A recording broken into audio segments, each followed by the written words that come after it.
अब एक काम करते हैं, आगे बढ़ते हैं और 2025 के आउटलुक की बात करते हैं। 2024 का अंत काफ़ी ख़राब रहा है। वैसे साल पूरा बुरा नहीं रहा, खास तौर से मिड कैप और स्मॉल कैप के लिए। हमारे साथ ट्रस्ट म्यूचुअल फंड के सीईओ मिहिर वोरा जुड़े, जो 3 दशक के करीब का अनुभव रखते हैं। उनसे समझते हैं मार्केट में इस समय क्या करना है। मिहिर जी, गुड मॉर्निंग। 2025 की बात करें इससे पहले, इस समय का जो मार्केट का टेक्सचर है, ऐसा क्या बिगड़ा है मार्केट में जो कोई रैली टिक ही नहीं पा रही है और लगातार हम इतनी करेक्शन देख रहे हैं, खासतौर से बड़े स्टॉक्स में? नमस्कार अनुज। देखिए, हम निफ्टी पे बहुत ज्यादा फोकस करते हैं। तो निफ्टी अपने सितंबर के पीक से 8-9% नीचे है और काफी निफ्टी में जो स्टॉक्स हैं वो भी नीचे है, आई एग्री। लेकिन अगर आप मिड कैप और स्मॉल कैप इंडाइसेस देखें तो वो इतने डाउन नहीं है। और हमारा व्यू काफी टाइम से यही रहा है कि जो निफ्टी की कॉम्पोजिशन है वो काफी हद तक ग्लोबल कमोडिटीज एंड आईटी के लिंक्ड हो चुकी है। तो उसकी वजह से जो हमें ग्लोबल स्लो डाउन जो दिख रहा है उसका इम्पैक्ट निफ्टी पे भी हमें टू सम एक्सटेंट दिखता है। लेकिन अगर हम ब्रॉडर मार्केट में देखें तो अर्निंग्स ग्रोथ काफी अभी भी रोबस्ट है। और मार्केट अभी तक मैं कहूंगा in terms of overall valuations में अगर देखूं और overall reaction of the market में देखूं स्टॉक्स के रिजल्ट्स पे, तो काफी रैशनल रहा है। अच्छे रिजल्ट्स को रिवॉर्ड मिल रहा है, स्टॉक्स ऊपर जा रहे हैं। और जहां पे रिजल्ट्स कम आ रहे हैं या डिसअपॉइंट कर रहे हैं वहां पे स्टॉक की पनिशमेंट हो रही है। तो अभी तक मैं कहूंगा ये जो ओवरऑल सिचुएशन है वो रैशनल है। और अर्निंग्स ग्रोथ को फोकस करें। और अगर जहां हमें अर्निंग्स अपग्रेड दिख रहे हैं, अर्निंग्स स्ट्रांग दिख रहे हैं, वहां पे अभी भी स्टॉक पिकिंग की काफी गुंजाइश है।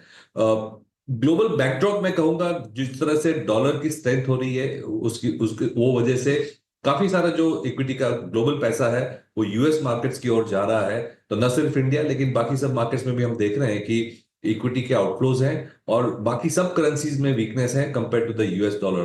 तो ये एक बैकड्रॉप बन रहा है ग्लोबल सिचुएशन का। लेकिन India, as far as India is concern, अभी भी मैं कहूंगा कि अर्निंग्स पे फोकस करें, अर्निंग्स डिविजन्स पे फोकस करें। तो आपकी इस समय 2025 के लिए फिर क्या थीम्स मेन रहेंगी? कहाँ पर आप इस समय ओवरवेट हैं और पोजीशंस ऐड कर रहे हैं इस समय अपने फंड्स में? बिल्कुल। तो एक तो ब्रॉड थीम यही रहा है कि जो डोमेस्टिक इकोनॉमी है अभी भी relative to the other global economies हमारी काफी रोबस्ट है। दूसरा एक मैं देख रहा हूं कि जो फर्स्ट हाफ में गवर्नमेंट स्पेंडिंग खास करके कैपिटल एक्सपेंडिचर में कम हुई थी वो अब जाके पिकअप होने की उम्मीद है और हो भी रही है। हम देख रहे हैं ऑर्डरिंग, काफी सारे सेक्टर्स में ऑर्डरिंग बढ़ रही है।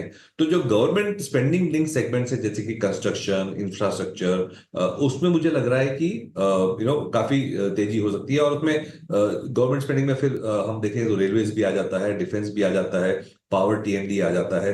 तो ये जो infra utilities and cap goods link जो सेगमेंट्स हैं उसमें मुझे लगता है सेकंड हाफ से अच्छे रिजल्ट्स आएंगे।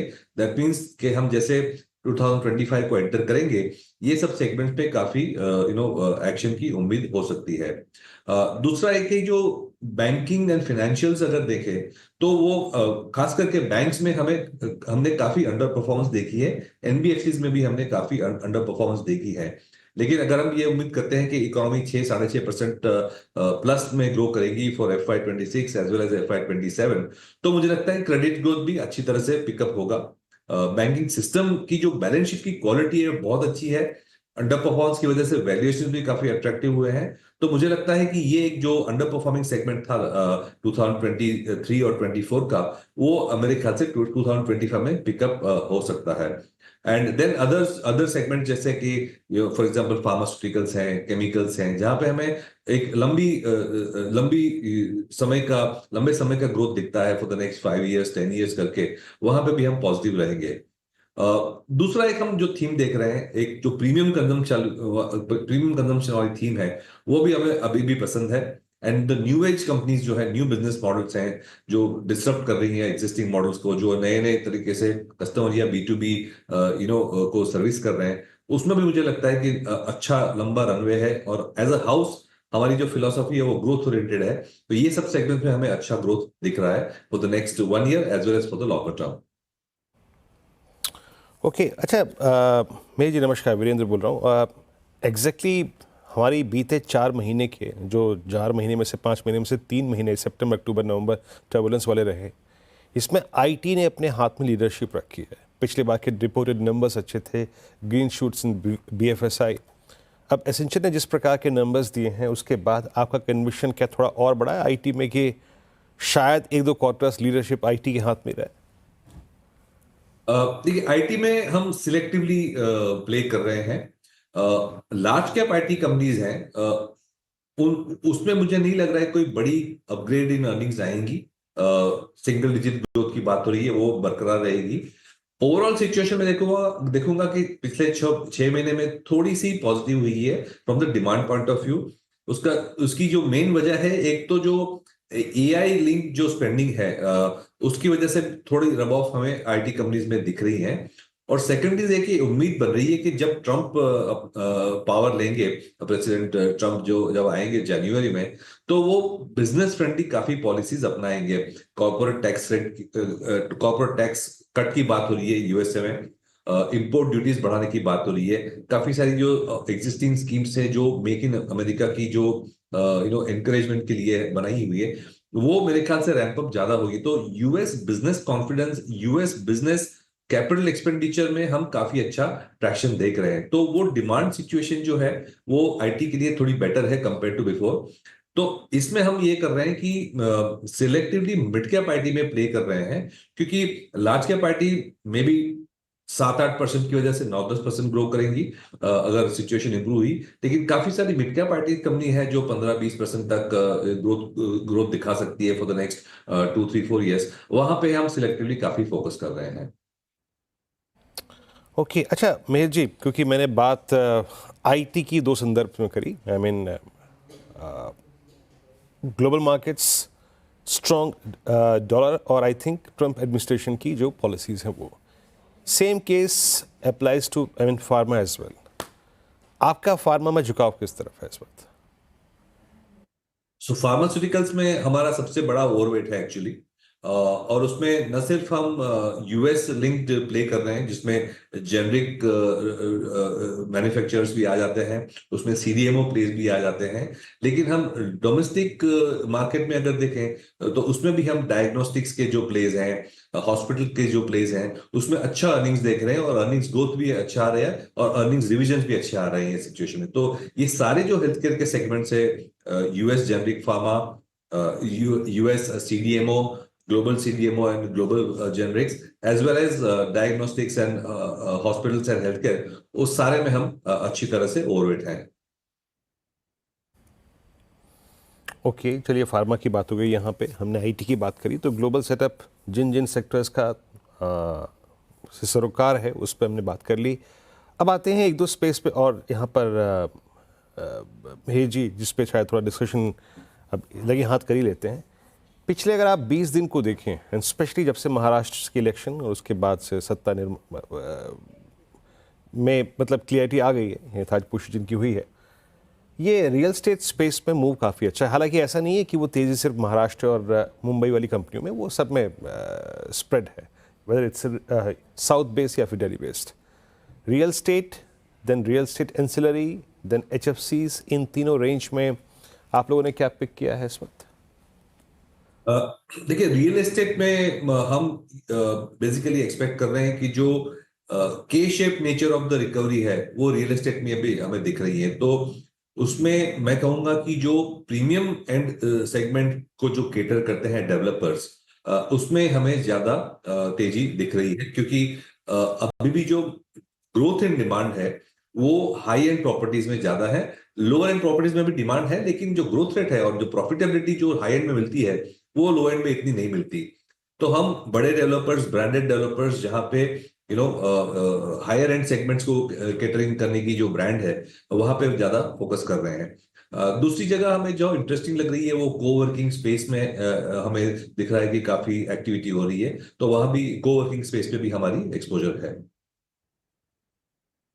मेहर जी, इस साल का सबसे बड़ा सेक्टर रहा है stock market related plays. BSE ने लीड किया उसको, लेकिन CDSL, एंजल वन, कैम्स, उसके अलावा even wealth management stocks, mutual fund stocks, इनमें सब में री रेटिंग हुई है। ये री रेटिंग के बाद ये इन स्टॉक्स में क्या अभी भी दम है पोर्टफोलियो में रखने के लिए? क्या अभी भी अगले अगर 5 से 6 साल का व्यू लिया जाए तो यहाँ से पैसा बना के देंगे? बिल्कुल। तो आपने फाइनेंशियल्स की बात छेड़ी, तो मैंने जैसे स्टार्टिंग में कहा कि banking can be a interesting play, लेकिन फाइनेंशियल्स में सो फार हमारा जो ओवरवेट रहा है, वो आपने जो सेगमेंट्स मेंशन किए, वो ब्रॉडली हम कहते हैं कि जो सेविंग्स को चैनलाइज करने वाली जो सेगमेंट्स हैं, वहां पे हमें एक सिक्युलर ग्रोथ ट्रेजेक्टरी दिख रही है। तो उसमें जैसे आपने कहा, wealth management, asset management, broking, insurance, mutual fund distribution, exchanges, RNT agents, वो सारा जो इकोसिस्टम है जो सेविंग्स को केटर करता है, वो मेरे ख्याल से सिक्युलरली ग्रो करेगा at a higher growth rate compared to the rest of the banking and financial services. और इसकी मेन वजह यह है कि जैसे इकोनॉमी डेवलप होती है, तो जो माइग्रेशन होता है लोगों का, हाउसहोल्ड्स का, from middle income category to upper middle, from upper middle to affluent, उसका जो ग्रोथ रेट है वो रेस्ट ऑफ द इकोनॉमी से ज्यादा रहेगा। और ये 1-2 साल की बात नहीं है, ये 10-20 साल की ट्रेंड हम बात कर रहे हैं। तो जैसे जैसे सेविंग्स बढ़ते हैं लोगों के, जैसे जैसे पॉपुलेशन एफ्लुएंट होती है, तो सेविंग्स का पूल बढ़ता है, तो ये सब सेगमेंट ग्रो करते हैं। हमने बाकी सब कंट्रीज में भी ये देखा है, और इंडिया में भी हम ये उम्मीद करते हैं। तो ये एक लॉन्ग टर्म ट्रेंड है। हाँ, टेक्निकली मैं कहूंगा कि काफी सारे स्टॉक्स पिछले साल में बहुत अच्छा परफॉर्म किए, हमारे पोर्टफोलियो में भी काफी एक्सपोजर था। लेकिन अब मुझे लगता है कि जो बैंक्स और एनबीएफसीज जो बहुत ज्यादा अंडर परफॉर्म किए हैं, वो भी शायद कैचअप करते हैं टेक्निकली। तो मे बी 2025 में हम दोनों में अच्छी तेजी देख सकते हैं, न सिर्फ ऑन द नॉन लेंडर्स जिसकी हमने बात की। एक और स्पेस जहां बहुत पैसा बना है वो है इलेक्ट्रॉनिक मैन्युफैक्चरिंग सर्विसेज वाले स्टॉक्स, ईएमएस स्टॉक्स, जहां पीएलआई एक बहुत बड़ा फैक्टर है। ऑब्वियसली डिक्सन ने उसको लीड किया है, लेकिन बाकी भी यहां पर काफ़ी अच्छे स्टॉक्स रहे हैं। इधर आपका क्या व्यू होगा? इसमें भी हम स्ट्रक्चरली पॉजिटिव हैं, क्योंकि अभी तो हमने सरफेस को स्क्रैच किया है, बहुत ज्यादा काम बाकी है हमारा। इंपोर्ट्स ऑफ इलेक्ट्रॉनिक्स अभी भी एक बहुत सबसे बड़ी आइटम है हमारी आफ्टर गोल्ड।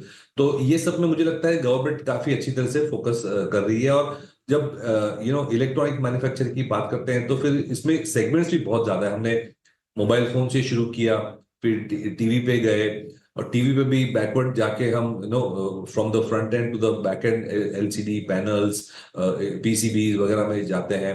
देन हमने व्हाइट गुड्स इंट्रोड्यूस किया। व्हाइट गुड्स में हम एसी से शुरू किए, कंप्रेसर से शुरू किया, फिर बॉडी तो पहले ही करते थे, लेकिन now we are not even importing compressors and heat exchangers. तो व्हाइट गुड्स में भी बहुत सारी आइटम है। इलेक्ट्रॉनिक्स में मोबाइल फोन है, टीवी है, अगेन बहुत सारी आइटम्स है। तो ये मेरे ख्याल से import substitution and after that export की जो थीम है, वो भी एक मल्टी ईयर सिक्योर थीम है, जहां पे हम काफी पॉजिटिव हैं और पॉजिटिव रहेंगे। चलिए महेश जी, बहुत बहुत शुक्रिया, आप इस कार्यक्रम में शामिल हुए सर। और पॉसिबली आपसे जो अगली मुलाकात होगी, बात होगी, मेरे ख्याल से 25 में होगी। तो आपको नववर्ष की अग्रिम शुभकामनाएं पूरे CNBC आवास परिवार की तरफ से, मेरी तरफ से, अनुज की तरफ से। बहुत बहुत शुक्रिया सर इस कार्यक्रम में शामिल होने के लिए। धन्यवाद। अब चलते हैं मितेश जी के पास। Yes, thank you sir, thank you very much.